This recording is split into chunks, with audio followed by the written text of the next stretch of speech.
Coming up, a housing crisis due to the AI data center in Abilene is causing ACU students to scramble to find housing. In sports, the women's basketball team advanced the WNIT Super 16 for the second straight year. And finally, the Optimist predictions for Sing Song to find out who won. All that and more, this is the Optimist Newscast.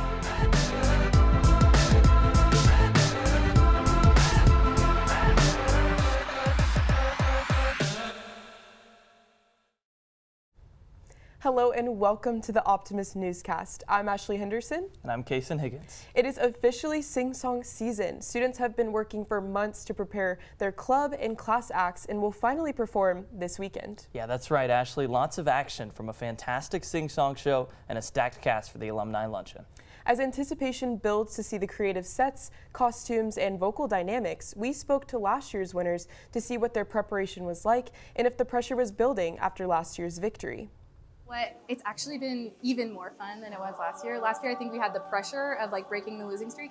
And this year, I think girls were just so happy to be a part of Sing Song again. So I'm feeling so happy about it. They did awesome. As soon as I finished last year, I knew that I was going to do it again. And so I've been thinking. And then I actually I had a whole act made. I thought I was going to be able to pick it, but I wasn't because a different group actually stole it on the draft night. So then I had to come back to the drawing board, but I've already done it 2 times now. I've already made 2, so I was like, I'm make another one. And I'm glad that I did because I feel like the third one was actually the best. My fireman one. I don't know, I knew I wanted to integrate lights and dynamics, and I just wanted to pick songs that everyone would like. I feel like if I did that, then I'd top it. For our predictions later, stay tuned in the broadcast. Now, let's take a look at some news that is happening around campus. University leaders are cracking down on electric scooter use after a rise in recent complaints. In an email sent last week, Vice President for Enrollment and Student Engagement, Tamara Long, says the new expectation is that scooters will only be ridden outdoors, cannot be charged inside, and must be parked near bike racks. Student Life will begin issuing warnings this semester for scooters stored inside buildings or blocking entrances, and those scooters may be moved. Starting next semester, violations could lead to fines. This effort was done in partnership with SGA, and Student Body President Tamil Adel said another focus is keeping the scooter permit low. The price for off-campus living is getting more expensive as the inflow of workers from the local AI data center has created a higher demand for housing. I reached out to university leadership to see how they plan to address students' housing needs. The university is working to provide students with more affordable housing and assist students during a housing shortage in Abilene.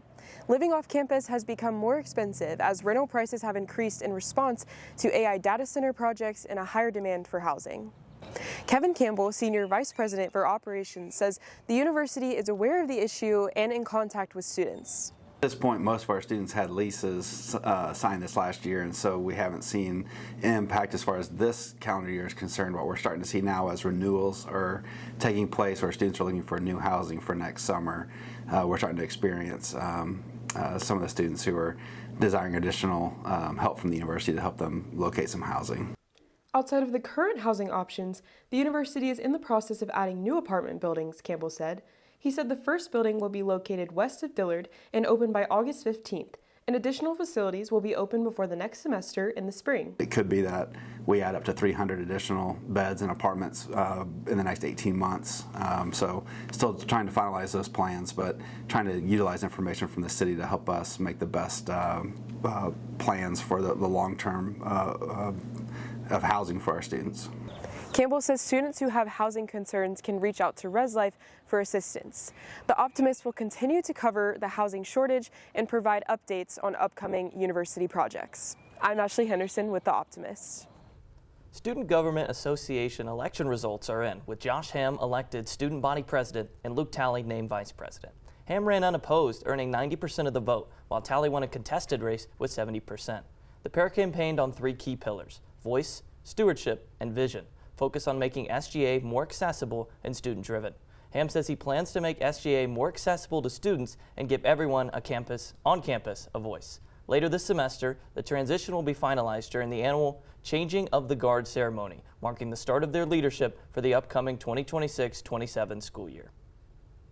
The Leipzig Study Abroad program canceled its field trip to Turkey earlier this month as concerns grow over the current war in Iran. Instead, the program went to Athens, Corinth, and Greece. At this time, there have been no missile strikes directly in Turkey, but Mark Bernesh, Executive Director for International Education and Study Abroad, said student safety is a priority. ACU is overhauling its athletic scholarship model starting fall 2026, following new NCAA House settlement rules. The change combines merit-based academic aid and athletic scholarships into one pool, giving coaches more flexibility in how funds are distributed.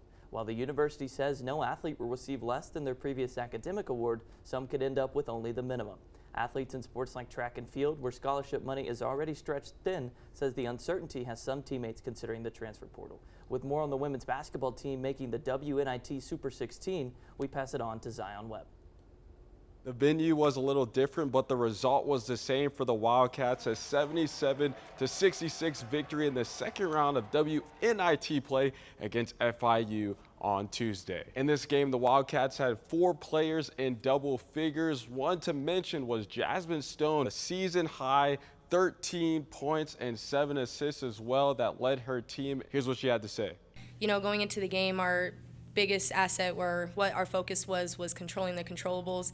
And so going out and seeing, we need a little bit of energy. I'm always ready to step up to the plate and bring that.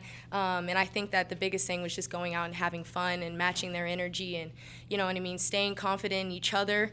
I think that, a lot of my assists came from the fact that, when my teammates are open, I'm definitely going to give it to them. The defense also held FIU to just 2 3-pointers in this game, but Coach Goodenough said she's most happy with the way the Wildcat fans showed out tonight. There's no substitute for that. When you have a big crowd of your faithful supporters cheering you on and helping you out with the officials and all of that, it's just a blessing. The people that support this team this year, I'm really grateful for the tremendous crowds that we've had. The Wildcats' next game will be on the road up in Illinois against Illinois State at 6:30 p.m. With the Optimist, I'm Zion Webb. Now for the moment you have all been waiting for, the Optimist 2026 Sing-Song predictions. But before we begin, let's explain the process. Members of our staff watched all of the acts and predicted the top 3 winners in each division, using the same scorecard as the official judges. But staff members performing in the acts did not participate in the predictions. That's right. Now let's reveal our top acts, starting with the fraternities. In third place, we have the Fraternity of Galaxy, with their act Bravest in the Galaxy, Mooney's on Fire. Retelling the story of firemen with their practical props, but they left some stuff to be desired. The costumes seem a little cheap, and also the vocals left a little bit on the table. In second place is the Men of Frater Sedalis, with McFlying Back to 1943. The set for Frotz was fantastic, relaying some of Abilene into Back to the Future. The vocals left a little bit to be desired. Some of the blending wasn't quite together, but a lot of potential for Frotz. And in first place, we have the Men of Gamma Sigma Phi with We Are the Lorax, We Speak for the Trios. A really cool set design illustrating the Lorax. The costumes are a little bit weird with misplaced oranges, but the best vocals so far out of the men's division. Moving on to the sorority division, in third place we have the Women of Gaeta, with Gaetas are sweet as sugar plums. A really cool set design and cool props, a couple of stickouts in the vocals, but that can all be cleaned before show day. In second place, the Women of Sigma Theta Chi with the Radio Siggy Rockettes. With the set that changes, when the costumes that changes, they do a great job in that department. The vocals are loud and in tune, and a really cool kick line puts them in second place.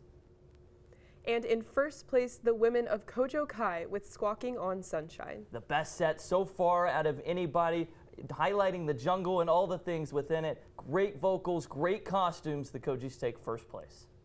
Now in the final division, the class acts. In third place, Freshman Purple with the Perfect Heist. Really cool medleys throughout the entire thing. A set that leaves a little bit on the table, but a really solid showing from the freshmen. In second place, the seniors with It's Alive, an Experiment Gone Sing-Song. Awesome props with Frankenstein appearing in the middle of it and coming alive. The vocals leave a little bit on the table, but really cool performance. And finally, in first place, the mixed class act with the Founding Father Fairy Tale. The vocals are stunning in this one. The harmonies lock in throughout the entire thing. The costumes are top-notch, a well-deserved first place. Well, that wraps up our Sing Song predictions. You can see the full list in the Optimist print issue, as well as all the other stories about what's happening on campus. It will be an entertaining and packed weekend, and we hope you enjoy the show.